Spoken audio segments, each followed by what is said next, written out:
because it allows us to go from this 15 million gas per block to essentially an unlimited amount of gas and unlimitedly scaling DR1 execution.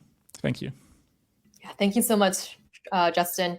Even though the presentation was very short, it was very dense and very informational, and really appreciate how you first started off broad with native rollups and like the overall like rollup landscape before going into some more technicals about precompiles and then about client diversity as well. So really enjoyed it, Justin. Thank you so much. Thank you. Yeah, thank you. Coming up next, we have a workshop by the ZKM team all about ZK MIPS, which is our zkVM.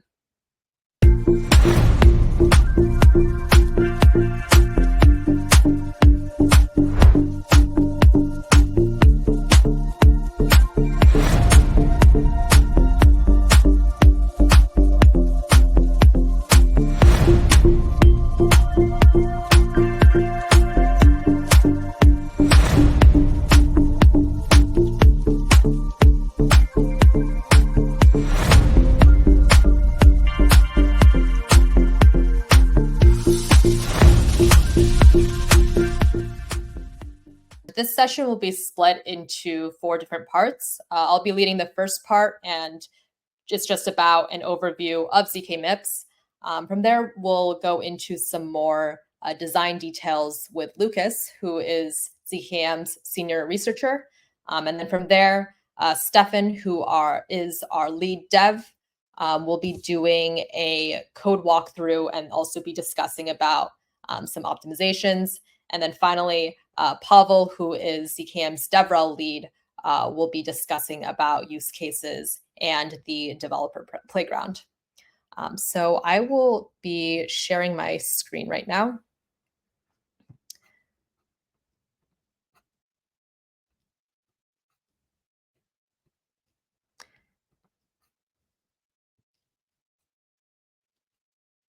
Okay. And this section will just be a very brief overview of ZK MIPS. So I'll be focusing on breaking down the question, what is ZKM? So ZKM is a general purpose zkVM for verifiable computation based on the MIPS architecture. Our zkVM is called ZK MIPS. But what does this actually mean? Let's break down this statement even further. We'll first start off with verifiable computation. So in terms of verifiable computation, one party, like a single user or client, can outsource a computation to some computationally more powerful party, like, for example, some servers in the cloud, and then be able to verify the correctness of that result. So a proof of knowledge really describes that dynamic. It's a two-party protocol with both a prover and verifier. The prover is typically that computationally more powerful party, and that verifier, for using the scenario that we just discussed about, is the user. So the prover will convince the verifier that it knows the valid solution to some instance of some kind of computational problem. And the prover will perform that computation and then produce the result of the execution, as well as a proof that that computation was executed correctly. So both that result and that proof will be sent to that other party, the verifier, who will check the proof and see that that computation was indeed executed correctly. But looking at this interaction in this diagram, this is taken from the Education Hub's course on a high-level intro to ZK and SNARKs, led by Professor Jerome. If you want to learn more about verifiable computation, be sure to check this lecture out. When we're applying proofs of knowledge to blockchain applications, there's a few properties that we should consider for our proofs. So one is non-interactiveness between our prover and verifier. Another is succinctness. So our proof should be short. It should be relatively easy for the verifier to verify. And then the ZK, or zero knowledge aspect, is optional. In terms of the types of computational problems that these proofs of knowledge can apply to, one of which you guys in the audience may be very familiar with, ZK rollups. So these are specifically for transition functions within L2s. Essentially, the L1 acts as the verifier, the L2 acts as the prover. The L1 could be, for example, Ethereum, and it's very similar to a computer in the cloud. It's slow, it's expensive, scalability may be an issue here, but the idea is to outsource computations off-chain from the L1 onto the L2, and then the L2 would send that resulting new state with a proof back to the L1. And then some other examples that we have here, in addition to ZK rollups, is the execution of smart contracts, which is the main function of zkEVMs. And another example, which zkVMs like zkMIPS is focused on, are the execution of off-chain programs. So now that we covered verifiable computation, let's go over our next keyword, zkVM. To understand what a zkVM is, we'll first very quickly go over what a VM is. So you can think of it as like a program that's able to run other programs. For example, EVM is a type of VM that runs Ethereum smart contracts. But in a VM, we have a program that's going to be compiled to VM readable code or machine code, as well as an input to that program. So both that input and also that compiled down program are fed into the VM, and then a final state is outputted. A zkVM adds onto the VM with a few extra components. So for a zkVM, you can think of it as a ZK circuit that runs a VM in order to prove that that program was correctly executed. So in addition to that input and that compiled down program, like what we saw in a standard VM, there's also the witness that the verifier does not read. Those are values that the verifier doesn't read. And then the input, the program, the witnesses, those are fed into the zkVM, where in addition to having some final state be outputted, there's also an attached proof for the correct execution of that program. Now, why would you use a zkVM? One of the alternatives is to write a ZK circuit. This is just a side-by-side comparison between like the advantages with circuits versus the advantages of zkVMs. Actually, later today, we'll have a panel that will be just about this topic, a debate about circuits and zkVMs. But just some key comparisons over here. Circuits are generally highly optimized. They're pretty efficient, but sometimes it is better to make the circuit that you construct an actual VM. There are some benefits, specific benefits for zkVMs. One is this idea of a plug and play adoption. So developers can like use existing standards. They can use languages that they already know and don't need to have much additional background in cryptography, in math, in order to write custom circuits, deal with more complex cryptographic concepts. So zkVMs really add to that accessibility, whereas circuits we see could be more optimized in places. But for us specifically, we're focused on that accessibility portion with zkVMs. If we compare zkVMs to zkEVMs, one of the main benefits for zkVMs, first, they're built on well-established and unchanging instruction sets like MIPS. EVM frequently undergoes some minor opcode changes, which may change the underlying circuit as well. In terms of scalability, EVMs only really support Ethereum GEF, but zkVMs can support programs written in many languages and can even extend to applications in non-blockchain scenarios as well. So those are just some of the main value propositions for using zkVMs. Going into our next part, we'll look into a bit into MIPS, why we're using this specific ISA. So ZKM uses the MIPS 32 architecture. All programs, no matter their language, will be compiled to machine code to MIPS programs, so it's understandable to the VM. Looking at the benefits of MIPS, one of which is a stable design. There's no need to frequently redesign ZKP circuits. And unlike EVM bytecode, which we previously talked a little bit about, in which it may undergo some opcode changes, Or like RISC-V, which has custom instructions, MIPS has a more streamlined and a more stable set of opcodes. And MIPS itself also has a very strong industry presence, pretty well established, has been around for 4 decades, and overall has a very mature ecosystem compared to some of the other ISAs that we see in the market. Now on to our last part before I hand this off to Lucas. We'll take a little bit of a deeper look into ZK MIPS. So this is a very broad step-by-step overview on all of the components that are involved. And Lucas will be going deeper into the interactions between these components and specifically about the prover. That process can be separated into 3 main parts. We have our program execution, proof generation, proof verification, and just a very high-level overview of the interactions that a user will go through with ZK MIPS. First, we start off with an end-user action. So the end user will want to prove the correct execution of a program that they write. That program will be run in an execution environment, be compiled to MIPS, and then we start that proof generation process. So in our case, you can either do it locally if you have the hardware requirements, or you can outsource it to ZKM's proving service to generate a proof. And then once you have that proof generated, a verifier contract will be run to verify that proof. And just as a last step in proving blockchain-based transactions specifically, once that proof is verified on chain, it's considered to be settled. So that gives a very brief overview of what ZKM is building. But now I'll hand this off to Lucas, who will be discussing more about the design details.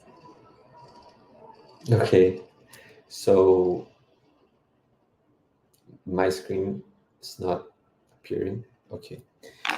So hey guys, my name is Lucas, and now I'm going to reveal the requirements that Alice just mentioned for zkVM. And I will explain how we approach these requirements, the decision-making behind designing ZK MIPS. So first of all, what is a zkVM? It's exactly what Alice said. It's a proof of knowledge for the correctness of a computation. And what is a proof of knowledge? A proof of knowledge is this 2-party protocol where that allows one of these parties, the prover, to convince the other party, the verifier, that it knows a solution to a problem, right? It's basically a protocol that verifies the solution to a problem. And in the old days, proofs of knowledge, they had to be designed with specific problems in mind. So we had a problem and we had to design a protocol specifically for that problem. But nowadays we can design proofs of knowledge that receive the description of a problem together with the solution for that problem, and are able to verify that the given solution matches the description of that problem, right? Of that problem. And in the context of a zkVM, the problem is the simulation of a CPU. The instance of the problem that's received as input to the proof system is a program running on that CPU, and the solution is any user input that makes that program run correctly inside the CPU, and together with every CPU state during the execution of the program. And how this resembles a VM. I think everyone will agree that a VM works like this, right? A VM is basically a program that emulates the execution of another program. So a VM usually has a memory module that will emulate memory access on the CPU, and has an emulator of the ISA, the instruction set architecture, in our case, MIPS. So the VM will change the memory representation according to the program that it received and the specification of the instructions. And at the end, we will output the same value, the same signal as a CPU would output for that program. So yeah, here you can see on the left that the VM receives the program and the user inputs, and it will emulate the execution of that program, and it will output the same as the CPU. And well, how we turn this ZK? First of all, we need to collect the trace record, which is the set of everything that's happening inside the program emulation, right? So every internal state and every memory state that happens there. And then we will give this trace record together with a representation of the memory to a prover. And this prover will show that this initial state take us to this program output if we follow the MIPS program, and if we follow the program that was given, and the instruction set architecture. Okay, and all of this proving process that's showing this here is compiled to a proof of knowledge that can be ZK. ZK is not the target property here, but ZK, the name ZK appears everywhere because it's kind of sexy. So, but the truth is, some proofs of knowledge might not be ZK at all. The important thing here is that they prove knowledge, not that they prove knowledge without disclosing information. And okay, this is the overall scheme, and how ZKMIPS implements this. It implements this in 3 steps, as Alice mentioned.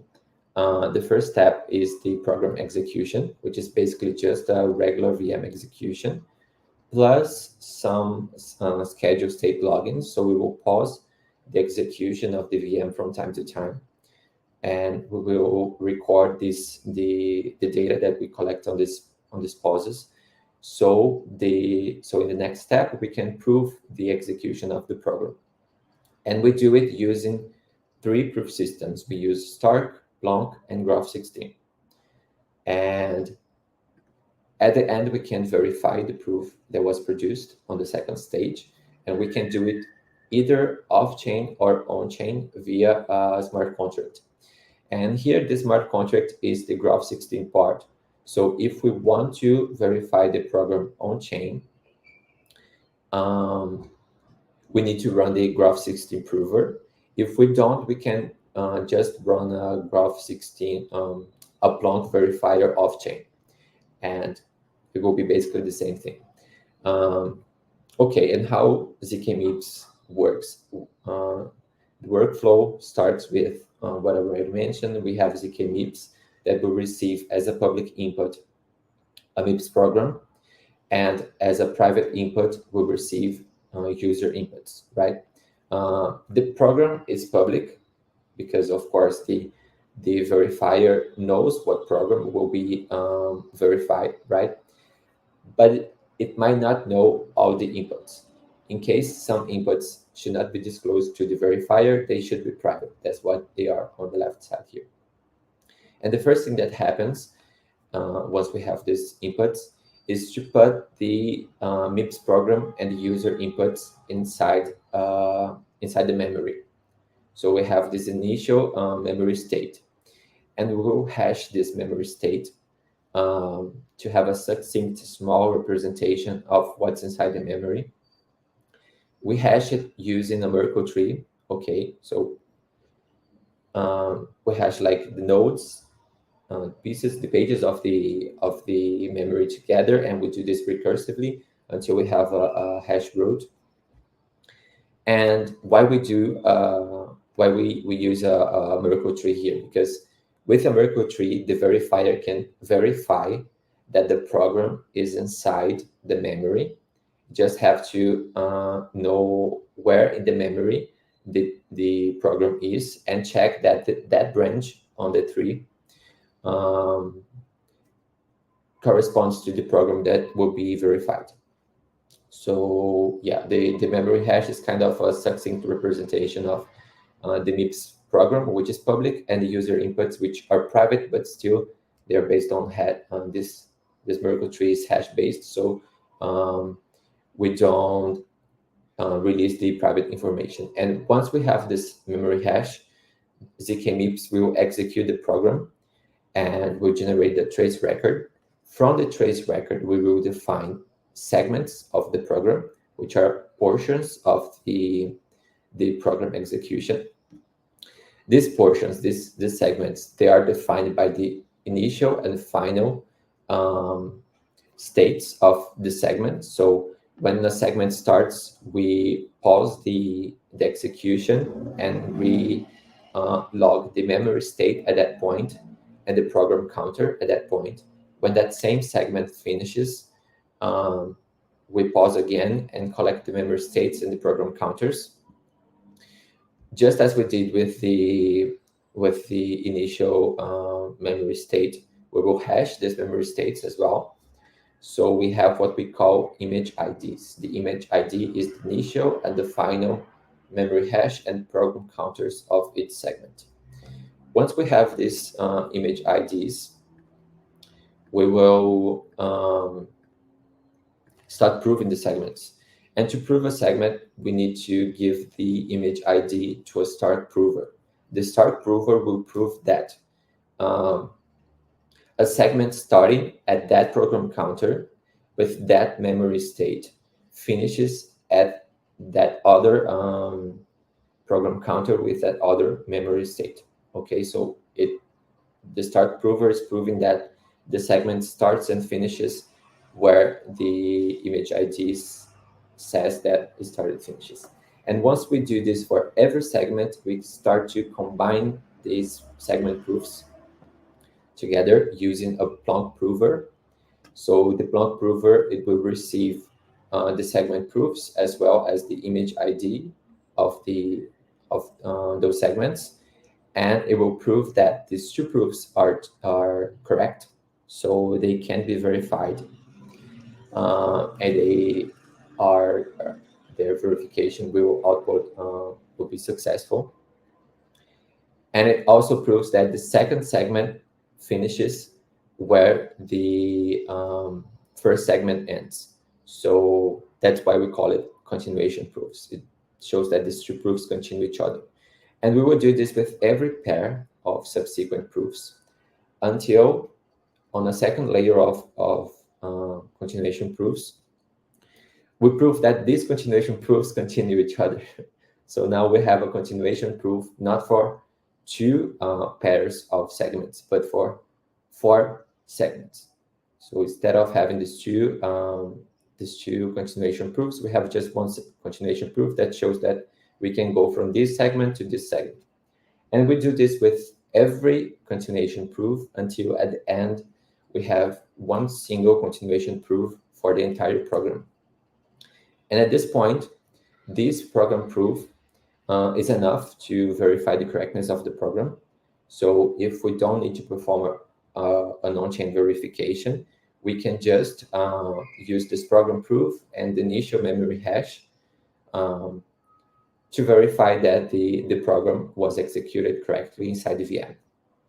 If we do need to verify the program on-chain, we need to give these two, the proof and the memory hash, to a Graph16 prover that will create an on-chain proof for us, so we can verify the correctness of the entire program on-chain. And the verifier smart contract, it will receive this on-chain proof, which is very small. It has a constant size, and it will also receive the memory hash, and we will verify that the memory contained inside this memory hash was executed correctly. And just to finish my part, here I show the the proof systems that I mentioned. I mentioned Graph16, Plonk, and Stark, but in practice we don't use Plonk. We use a variation of Plonk that's called Plonky, and we also use this variation of Stark called Starky, which is very similar. They're implemented in the Plonky2 library. And the Plonk proof system, it's more similar to the Stark proof system than the Plonk proof system, but in a lot of ways, like the the front end is basically Plonk, and the front end is better to produce continuation proof. So that's why we use Plonk here. I'm writing a series of blog posts about this, explaining all the reasons why we chose these proof systems and we use them the way we do. So yeah, this will be released like in the coming months, but in the coming weeks. But I don't have time to finish talking about this now. So I'll pass the mic to Stefan.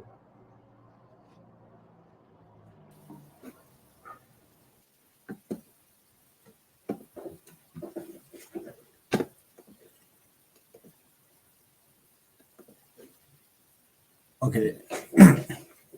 All right, thanks, Lucas. So my talk about the optimizations. So regarding the optimizations, I think we take it into consideration at day one. So first, we need to have a deep understanding about the ZK MIPS, the MIPS itself. First, we build it on a Harvard-based machine architecture, and the MIPS, and we have implemented about 30 instructions, and the machine is a registry-based virtual machine with 32 general-purpose registers, and when we try to build such a zkVM, we need to consider use the submachine. We have a main machine, and for different components, we implement each component as a submachine, like the CPU, memory, arithmetic. And for the arithmetizations, because the VM is really complex program, so R is applied here to implement a circuit for the virtual machine, and we use the Plankish for the proof recursion. Yeah, and we also use the continuation to proving the whole the different segments, different blocks in parallel. Okay, so so basically regarding the optimizations, we talk about the proof size, the proving speed, and okay. So basically, this is how the ZK MIPS works. The developers first implement the program and provide the public input and private inputs, and then use the this compiler like the Rust or GNOME to compile the program into a sequence of instructions, and then we use executors to split the programs into different segments, and then use a proof to prove the segments in parallel, and we generate the proof, the verifier, and means the proof, and deploy the verifier on the layer one, like the Ethereum or the Bitcoin, and then we submit the proof or public proof to verify the proof on chain. Okay, that's the basic process of how ZK MIPS works. And for the state transition, because for each transactions, each program, we provide the inputs and run the program, and it gets the outputs, and the memory also change during the program's execution. Okay, so and that's how trace step looks like. So at each clock, we perform each instruction, and then each instruction may change the value of the of each of some cells in memory, space, or registers, and we use a table like the right side to keep track of all the value or the state transition. And then we finally, when we run the programs, we get a table to keep track all of the values. Okay, so after we have the trace table, we apply the constraints on the table. Okay, on the table, and for example, like the clock I, we have the transaction CI R5 R4 5 6 equals R6 minus R5 minus R4 equals 0. So for each row, we have a constraint for them. So basically, when we want to constraint the whole program, we need to make sure that the values in the right side, the values in the right table, satisfy all the constraints. Okay, so after we check the constraints, we also get the witness table, and for the witness table, we use the we begin to use the piece polynomial. We begin to generate the polynomials for the trace, like the columns in the right side, and then we begin to use the PCS like the for to commit those polynomials. Okay, so that's basically how the trace table generated and how the polynomials produced. So if we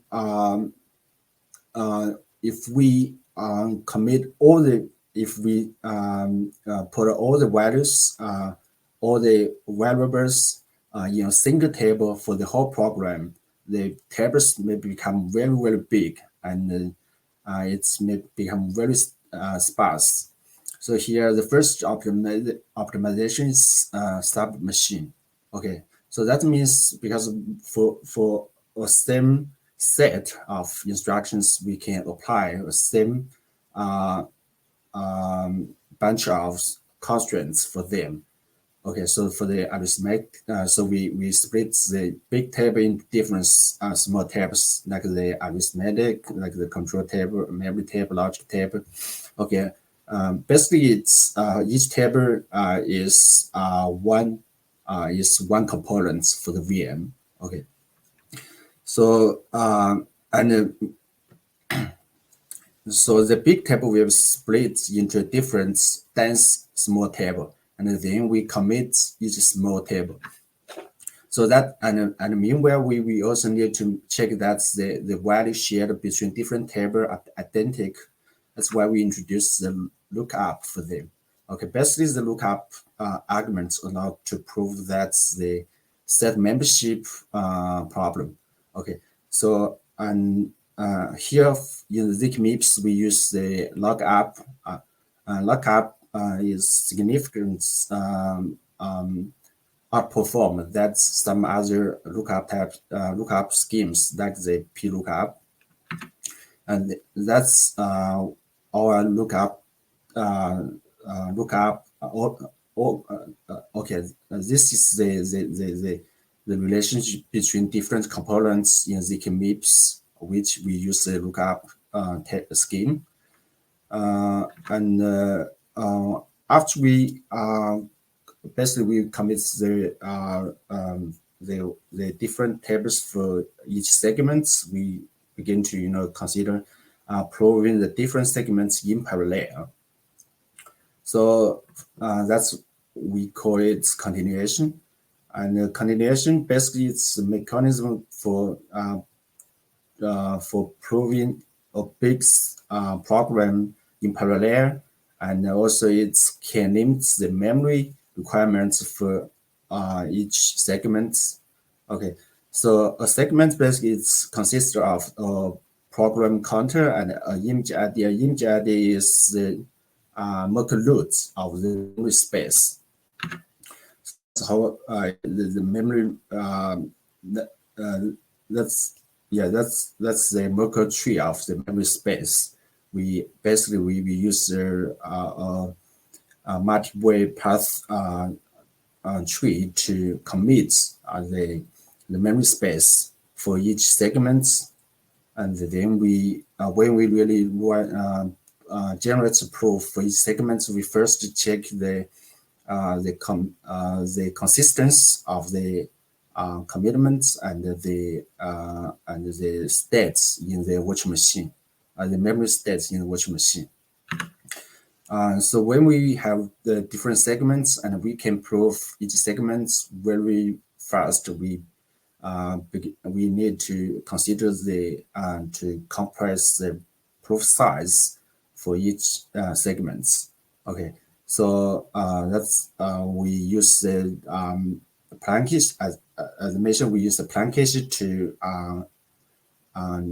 implement the aggregation circuits for the different stack word file, and then finally we use the stack to snack circuits to compress the stack proof to a final on-chip proof, which is a group 16 proof, and the proof size is constantly about 200 bytes. And so finally, after this optimization steps, we have a benchmark. We have some benchmark to compare the performance with RISC-0, and some of the benchmarks we can outperform than the RISC-0, like the SHA-2 or SHA-3.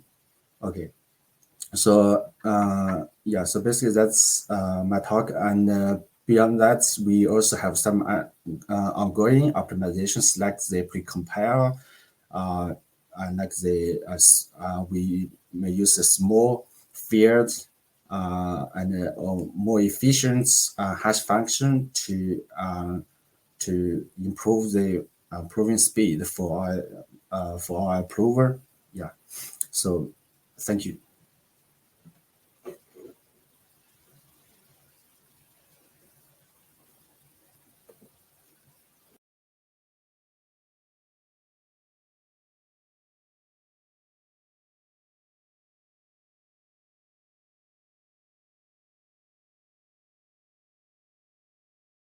Perfect. Thank you, Stephen. That was very detailed and descriptive breakdown of how our zkVM works.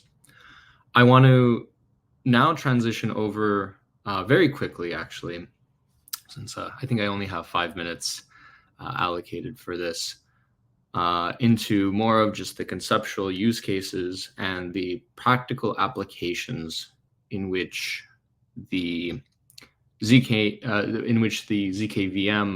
that we've built can be used, and other interesting ZK-based use cases. So I am the DevRel lead at ZKM. I created other DeFi applications as well. So hopefully transitioning that experience over into the more practical realm, into the use cases of how do we use this on a fundamental level. Like how can we use this and extend the practical applications of ZK? So I have a list of 6 different types of use cases that I found very, very interesting. I'll be presenting one of these use cases because for the limited amount of time, but definitely you can check out any of these links over here. I think all these projects are working on very interesting things within the space. But I'll just give a interactive demo on how a universal L2 structure would look like. So we are familiar with the concept of an L1. So we have a layer 1, which could be Ethereum, could be a different layer 1, Solana. Essentially, how we can consider layer 1s is that they have a concept of a consensus and execution. So what we have done in, I guess today, or many projects, including ZK projects like ZK Sync, Tyco, have created ZK rollups as a layer 2. So within these layer 2s, we are able to take individual transactions that are processed in these layer 2s, bundle them up together, generate a proof, and then settle it on the layer 1. Now, let's say, and then this is how we can ensure security of the layer 2 by that eventual settlement to L1. Now, let's say I want to communicate to a different L1 on a completely different network.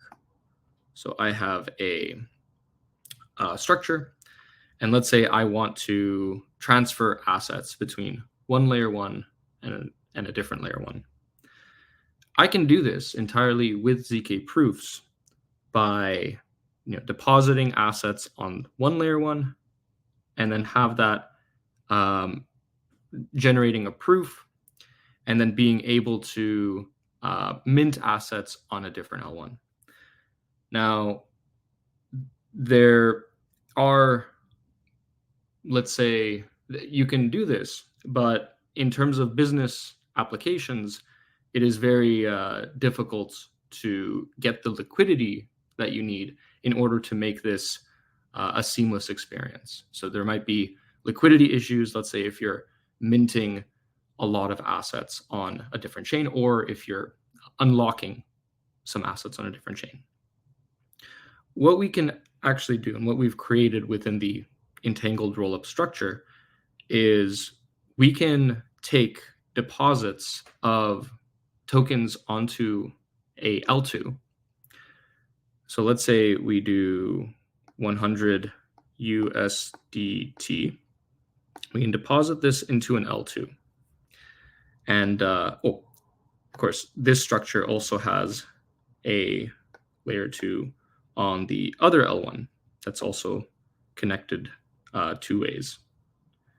So, and what we can do is, now that we've deposited 100 USDT to this L2, there is a mint function on this L2, which then results in 100 USDT being minted on this L2.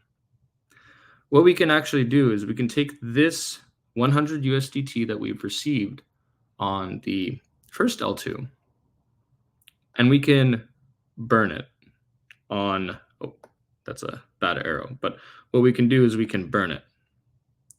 And this can be to a public burn address or a private burn address, but for this example, we'll just say 0x000 is the selected burn address. And then what we can do is we can generate a proof that this 100 USDT that was initially deposited on this L1, could be Ethereum, could be Solana, could be any other L1. We can then, we still have the assets on the L1, but we have burned the assets on the L2. We can then generate a proof of a burn that it has occurred, in which case it's a ability to redeem 100 USDT on any other L2 connected within this system. We can take this proof of burn and we can send it to an entirely different L2, even an L2 that's not connected to the base L1. So this can be on an entirely different blockchain, and yet it still has the same security as the base L1 because we're using ZK proofs as a means to transfer assets. Or in this case, mint native assets on the layer 2. So we can submit the proof of burn on this other layer 2, and as a result, we can mint a corresponding amount of USDT. And we can use this arbitrary amount of USDT. We can even mint, millions of dollars of USD, or deposit millions of dollars, burn millions of dollars, and then mint natively millions of dollars on any other corresponding L2 that connects within the structure. So thereby we can move large amounts of assets across different ecosystems using ZK proofs and layer 2s as a means to facilitate these structures. And doing this in a proof of burn model. So this is just something that, and because zkVM enables running any form of computation, this can be EVM-based L2s. This can be SVM, which is Solana. This can be MoveVM. So it can be any form of alternative VMs. It does not have to be on a EVM-based network. And as a result, you can transition assets across different networks. And the eventual goal is to connect all networks using a trust minimized method of transitioning over assets through these L2s. Yeah, I guess that's probably what I have time for.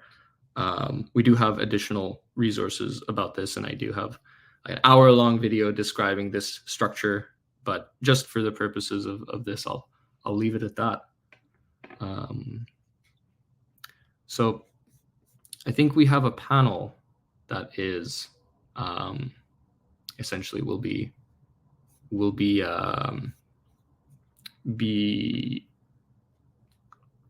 added on shortly. I'm not sure how this works because I'm the last for the ZK workshop, but I think we'll probably